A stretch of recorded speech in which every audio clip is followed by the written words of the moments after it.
What's up, guys and gals? It's time for the latest chapter review for Strike It Rich. This is chapter 71. And look no further than let's just get underway with it. Because we are setting up for, just like the end of last chapter, we are setting up some really good entertainment. Some really good fights. Now, I sort of like what they did here in the middle of the chapter. However, it would have been also nice to see those fights. I understand that they're trying to not bore us down with a huge pacing issue. You know, if they had to show an entire tournament every time, it would be at least 50, 60 chapters, and they really need to basically get things on the go. There's so many plot elements and stuff like that. Even if you were to say that each fight in a tournament with 5 people was only going to last, 3, 4 chapters. Let's call it 4. Or even 5. Let's be generous and say 5 chapters per fight.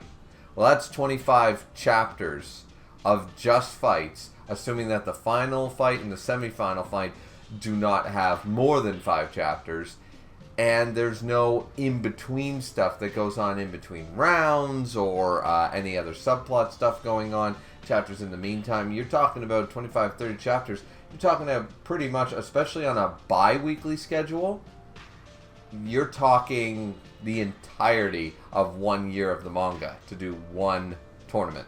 And when you're doing multiple events, multiple tournaments sort of idea. So I get why they did it. It's still somewhat disappointing, but we'll get to it. So this chapter opens up with, of course, Kaji Mareko, who is the special death row inmate. She's our granny. She's our badass. She's not taking shit from the Star Children whatsoever.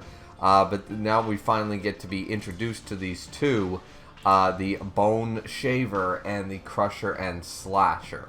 So, Bone Shaver Flora is a very basic design, I'm gonna say. Neither one of these designs, honestly, have me like, oh, that's different, or oh, that's wow. Neither one of them have either one on me. They're very tall, by the way. It's remarked by Nozomi right away in the second page that they are exceptionally tall. I said, Christ, even the shorter one has to be over 190 centimeters. So it's like, oh, damn. And by the way, that's taller than, as far as I'm aware, if I'm doing my conversions right. That's the one thing. There are 2 things that I will say the metric system will never completely get, is that feet and inches work better than the centimeter rule in the trades and when talking about height. That is a caveat. I won't, there's a lot of things. The metric system is obviously superior in about 99%. I'll give you a 97% as a Canadian and someone who grew up on both. But I will just say, it is so much easier as a tradesman to say 10 feet and stuff, because it's just, it's craziness, So, anyways, yeah.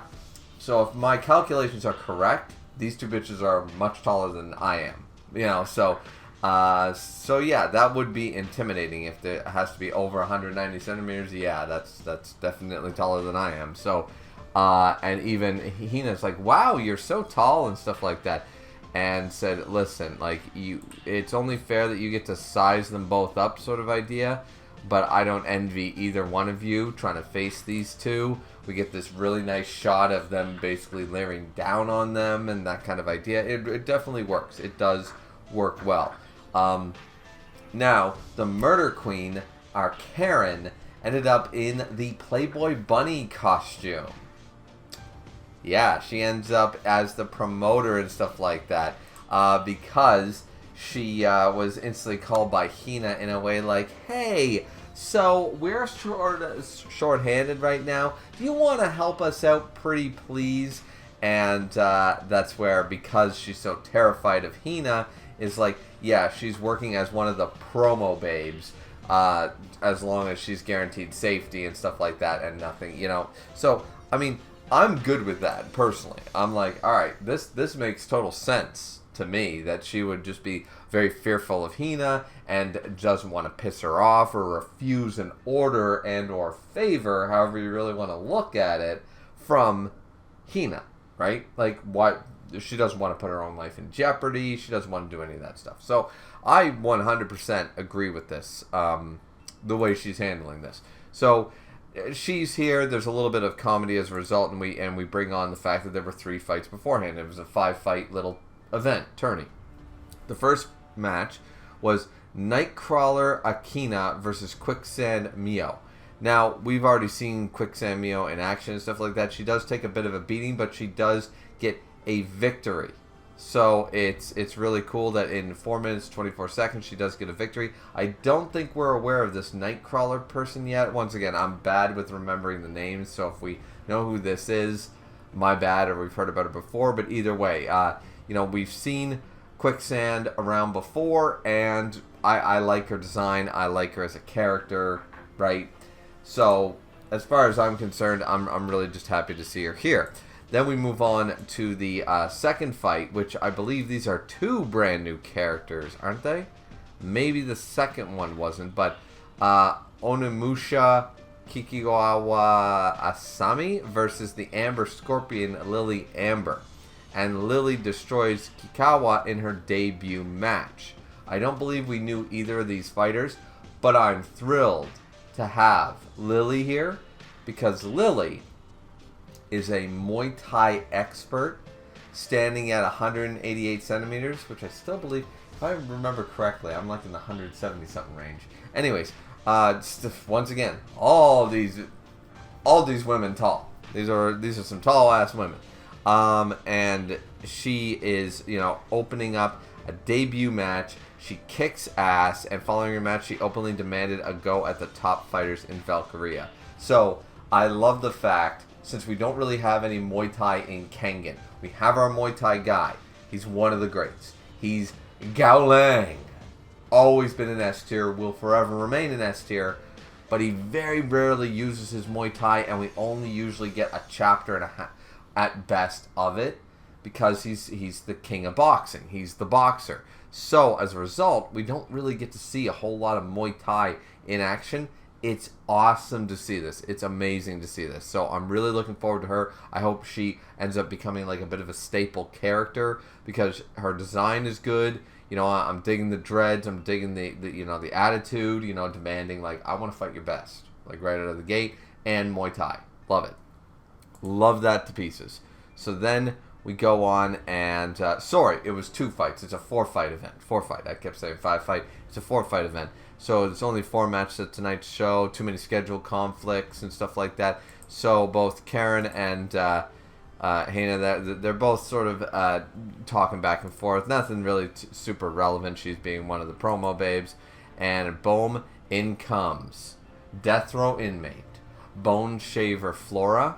And this is where, of course, our Murderby, Karen, Watanabe Karen, she can fully understand the gravity of this. It's like, she's the real deal. She's a full-blooded killer and stuff. It's like, what on the hell? And funnily enough is that Anne and Yuzawa there? Is it Yukihira? Yukihira they're both there, and they're talking back and forth. And they're just like, the audience isn't buying the hype here. Like, oh, special death row inmate and all this stuff. But it's like, yeah, but the people in the know, like the people with that sixth sense, they can feel it. Like, she is wearing death like it's a shawl sort of idea. Like, she doesn't leave the house without it. And boom, who's gonna fight her? It's not Hina. They're saving Hina for the big fight against the Crusher and Slasher, which I find I like what they did here in this chapter, because when I talked about the 3rd or 4th page, and they said these are really, really tall, and they were standing over them in this big hyped up worm's eye view moment sort of idea. When they did that, they made it seem like Hina was they matched them up, and Hina was gonna obviously fight the Bone Shaver here, and Crusher and Slasher was gonna fight Nozami. The thing is that they reversed that, and Nozami is going to not only fight the semi-final match, she's also going to fight against the one that she wasn't paired up against in the beginning of the chapter. I like that. I just like that, okay, you're here to size them up. We don't know who's fighting who. were just, you know, sort of idea. It makes the world feel just a little more realistic and stuff like that. Like the first, just because you stare somebody down or matched up with them, like, hey, how you doing? You know what I mean? It's sort of like when you, if you were to meet up with a group of friends or something like that, like, and, you know, you had 3 single guys and 3 single ladies. Like, the first one you shake hands with might not necessarily be the one that you go full on with the date. You know, if you're going out as a group and you're just single and blah, blah, blah, you might find, you know, a woman number 2 more interesting. A woman number 2 might find guy number 1 more interesting. Guy number 3 might find, you know, so I like the idea that it's like, hey, just because they were lined up in this specific manner, it's a small thing, but I appreciate it, I guess, because I won't say it's as far as subverting expectations, but it's just a small detail that I like. So, anyway, our own Crusher Pegasus, one of the coolest fighters. Like, once again, she's our main character. I know technically Hina is, but I still consider Nozomi to be our true 100% main character, sharing the spotlight with Hina as almost a dual protagonist, if you will. But she's more of the enigma. She's like an anti-hero sort of character. So, yeah, Nozomi's our main character. The Crusher Pegasus herself, who, of course, took down Natsumi in her last fight. Really, really cool. We're looking at the size difference. She's got at least a head on her. You know, maybe a head and a half sort of idea. The size difference. And for some reason, they say, like, a rhino beetle versus a drone beetle. And I'm like, what does that have to do with height? Am I missing the reference? Like, out of all things, like, normally you have to compare David and Goliath, and even the other. I was like, I was thinking like an adult versus a child, but okay, like rhino beetle versus a drone beetle. Like, what? Anyways, this is where Nozomi goes to her inner monologue. She's like, she's got a slender build, but even so, she's got at least 30 kilos on me.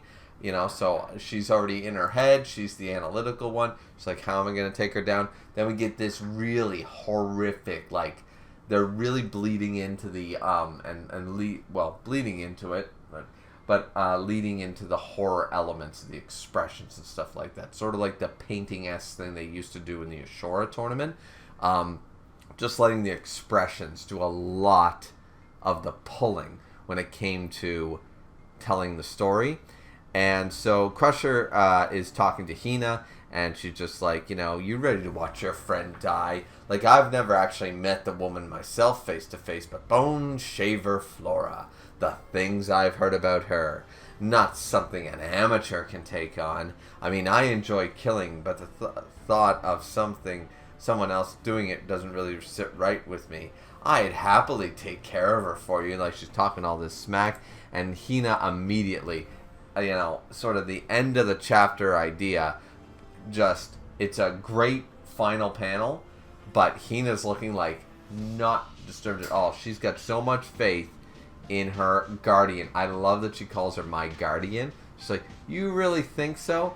I don't know. My guardian is pretty amazing. Like, she's got total faith that Nozomi, even if this is going to be a hard fight, and I assume it to be a hard fight, but when she's pushed it into the corner, Nozomi is going to do something. Even Hina's like, oh, even I wouldn't have been able to dodge that. Like, that would have kicked my ass, you know. Like, I expect Hina to get excited. That's why she likes Nozomi so much.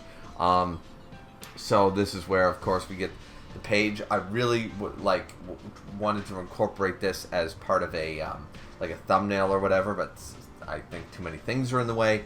But it really does look cool, like the idea of being the over-the-shoulder cam of Nozomi with her hair tied up. She's looking fit. She's looking badass. This is our MC, and she's facing down a devil, a demon, a villain. And she's like, time to shave the red from the white and the white from the red. Once again, Bone Shaver, obviously. The red, the white, white from red. We get it. I got it. I got the concept. It's creepy, but I got it. So, anyways, really good chapter. Really enjoyed the structure, and as I said, just those little small details are really good. And as I already said before, it's a 4-fight event. We didn't get to see the first 2 fights.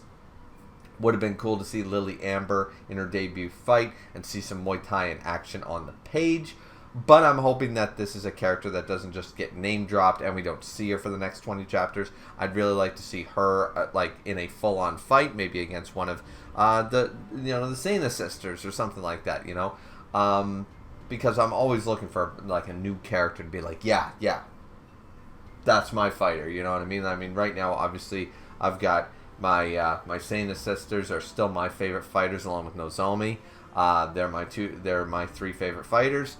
But it doesn't mean that there isn't room to knock one of them off and move in Lily Amber, because her design, her fighting style, and her attitude so far, with 1 page, I'm already like, okay, I want to see more of her.